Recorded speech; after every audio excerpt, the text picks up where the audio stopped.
Kristus ada di tengah-tengah kita, lebih utama dari segala sesuatu. Doa bagi pemulihan kota.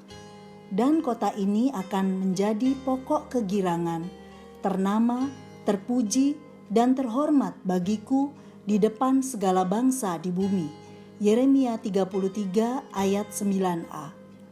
Sahabat Iktus yang dikasihi Tuhan, pemulihan terjadi hanya oleh kuasa Tuhan. Pemulihan Tuhan bagi sebuah kota akan berdampak besar bagi umat dalam kota itu. Bangsa Israel adalah bangsa pilihan Tuhan.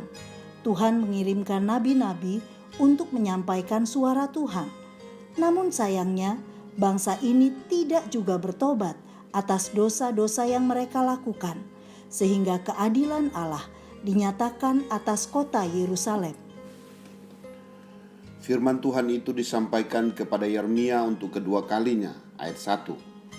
Karena Tuhan mengasihi penduduk kota Yerusalem dan ingin memulihkannya.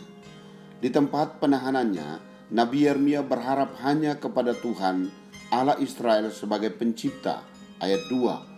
Lalu Tuhan menyatakan agar bangsa Israel berseru kepadanya, dan ia akan melakukan hal-hal yang besar, yang tidak terpahami dan yang tidak diketahui bagi kota itu, ayat 3. 1. Tuhan memulihkan, ayat 4 sampai ayat 7. Firman Tuhan yang disampaikan kepada Nabi Yeremia mengenai rumah-rumah di Yerusalem dan di gedung-gedung istana Raja Yehuda yang dirobohkan. Juga orang-orang Kastim yang akan masuk ke Yerusalem, sehingga kota itu penuh dengan bangkai manusia. Ayat 4 dan ayat 5. Banyaknya korban jiwa menjadi tanda murka Allah karena umat Tuhan tidak mau bertobat, bahkan menolak berita yang disampaikan oleh Yeremia. Yeremia mulai menyampaikan janji pemulihan bagi Yerusalem. Ayat 6. Allah tidak pernah lupa kepada janji yang telah disampaikannya. Aku akan mendatangkan kepada mereka kesehatan dan kesembuhan, kesejahteraan dan keamanan yang berlimpah-limpah. Kesejahteraan adalah bentuk pemeliharaan Tuhan secara utuh, baik jasmani maupun rohani. Sedangkan keamanan berarti bebas dari serangan bangsa-bangsa lain. 2. Tuhan mentahirkan, ayat 8. Selain penderitaan secara fisik, kerohanian bangsa Yehuda mengalami penderitaan yang luar biasa. Sebab aku telah menyembunyikan wajahku dari kota ini oleh karena kejahatan mereka.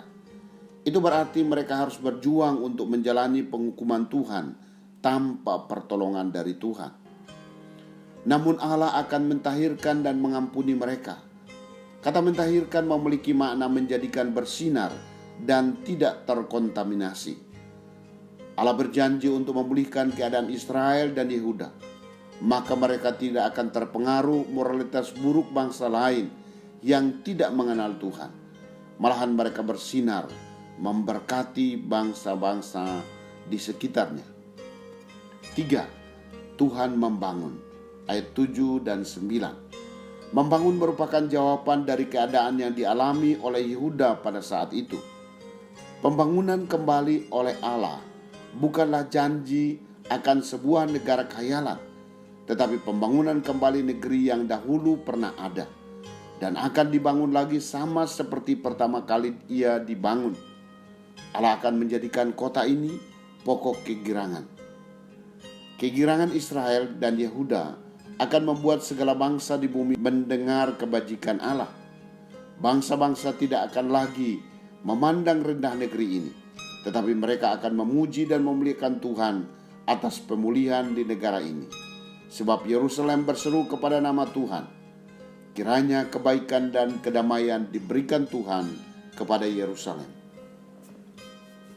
Sahabat Iktus, jika umat Tuhan mau merendahkan diri, berdoa, mencari wajah Tuhan, dan berbalik dari segala dosa-dosa dan kejahatannya, maka Ia akan mendengar dari surga, mengampuni dosa mereka, serta memulihkan mereka.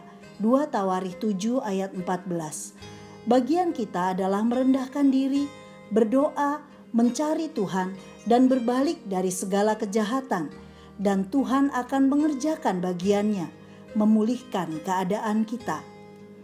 Pemulihan dari Tuhan bagi kota di mana saya berada akan menjadikan kota ini dalam keadaan yang jauh lebih baik. Saya mengimani bahwa Tuhan akan mendatangkan kesehatan dan kesembuhan, bahkan menyingkapkan kesejahteraan dan keamanannya. Tuhan mentahirkannya dari segala dosa dan kejahatan, dan di dalam nama Yesus, kota ini menjadi kota yang ternama, terpuji, dan terhormat bagi Allah di depan segala bangsa di bumi. Sahabat Iktus yang dikasihi Tuhan, sudahkah saya berseru kepada Tuhan agar kota di mana saya berada mengalami pemulihan? Bersediakah saya merendahkan diri di hadapan Tuhan agar Ia mentahirkan kota ini? Apakah saya berani mempercayai bahwa Tuhan sanggup membangun kota ini menjadi kehormatan bagi namanya? Tuhan Yesus, saya bersedia berdiri di hadapan-Mu bagi kota ini. Ampuni kami dan pulihkanlah keadaan kami. Nyatakanlah belas kasihan-Mu atas kami. Kami berada di masa pandemi dan keterpurukan di segala bidang. Berikanlah kesehatan dan kesembuhan bagi kota ini. Terlebih ya Tuhan, kerjakanlah kebangunan rohani dan bangkitkanlah orang-orang yang hidup menghormati-Mu, sehingga kota ini menjadi berkat bagi bangsa-bangsa di bumi. Amin. Berikanlah hati yang mengasihi kota ini, taruhlah kesetiaan untuk berdoa. Kristus ada di tengah-tengah kita, lebih utama dari segala sesuatu. Kristuslah yang harus ku beritakan hingga datang